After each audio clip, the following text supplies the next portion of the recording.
สบายดีเอาสบายดีเวลาง่ายไหมอีเป็นแบง โอ้บานแบงพี่น้องบานแบง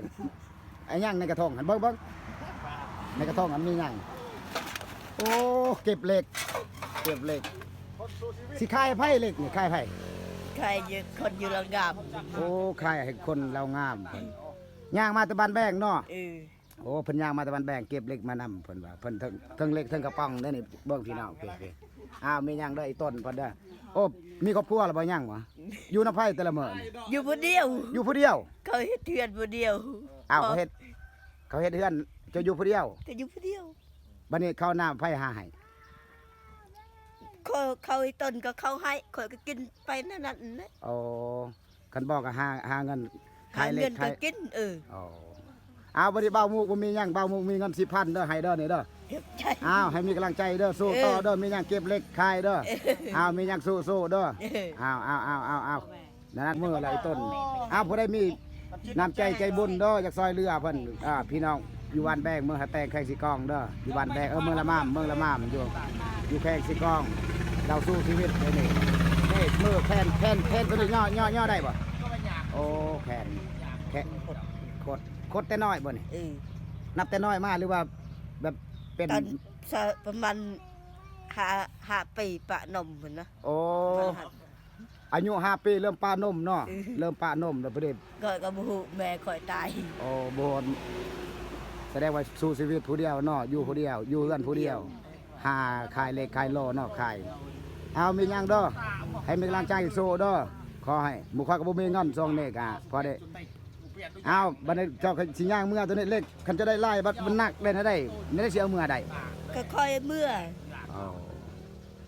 เอาพาให้กำลังใจเด้อผู้มีใจบุญเด้อนี่เด้อเราก็ทุกข์ยากทั้ง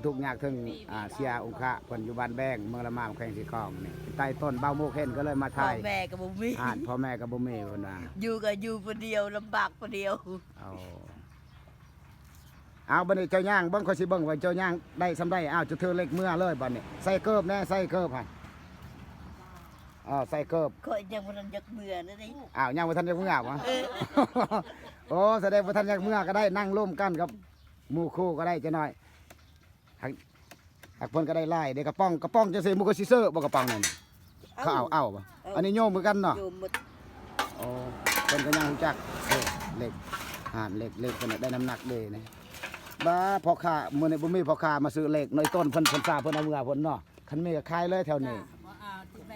โอ้เจ้าบ่ขายอยู่นี่ถ้าขายสาขาเพิ่นเนาะ สาขาข่อยมันบ่ลง สาขาเพิ่นอยู่เมืองเรางามเพิ่นเลยสาขาฮะบ่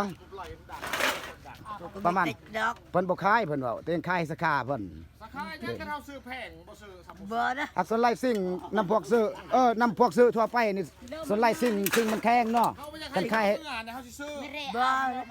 ข่อยอยากเอาเมื่อของข่อยก็มันก็เทินมันยังเต็มกระสอบ โอ้เพิ่นจะเก็บบ่มาป้นของเพิ่นเด้อเพิ่นเก็บอยู่เพิ่น ก็บ่ขายบ่ สิซื้อแพงแล้วก็คักเอามีหยังเด้อมีหยังสู้ชีวิต ก็จับจังโลเนี่ย ประมาณคันซิ่งมาตรฐานประมาณอยู่5โล 5โลคันซิงอันนั้นประมาณ2โล3โล คันซิ่ง 50,000บ่ขายว่า50,000เลยคอยซื้อแพงกว่าหมู่ไว้ ไอ้ต้นดีกว่าเจ้าเมื่ อยา อก เอาเมื่อนะ โอ้เพิ่นจะเอาเมื่อเพิ่นจะเอามาเติมเล็กเพิ่นเด้อ เมื่อได้ก็เมื่อได้เมื่อบ่ได้ก็ปะมัน ป้ายมงลัก ไม่เคยติด เจ้าไข่ให้อันนั้นสาขาเจ้าโลเท่าไหร่เขาซื้อ โล10,000 โล10เล็กได้บัดโยมโลเท่าไหร่ โล25 โอ้25,000เราก็ฮู้จักได้ทำมาหากินในพี่น้องซีเมนต์เราก็เขาว่าเสียองค์แต่เราก็มีความสามารถหาเก็บเล็กเก็บโลเรียกงานอื่นเราเฮ็ดบ่ได้เนาะมันจะหาเก็บเล็กอ้าว เล็ก6โตแต่ไกลไปรถเล็ก แปลภาษาลาวเด้จะได้แปลภาษา ให้ ลาว มันถึกเล็ก6โตมื้ออื่น โอ้เพิ่นจะให้เบาหมู่ให้ถึกเลข6โตเพิ่นว่าในมื้ออื่นนี่ ก็ อ้า ได้ วสาธุ นี่มาไก่กิ ไก่มาไก่แต่วัน ไก่ไปปนของไก่กับจ้าให้ปนอง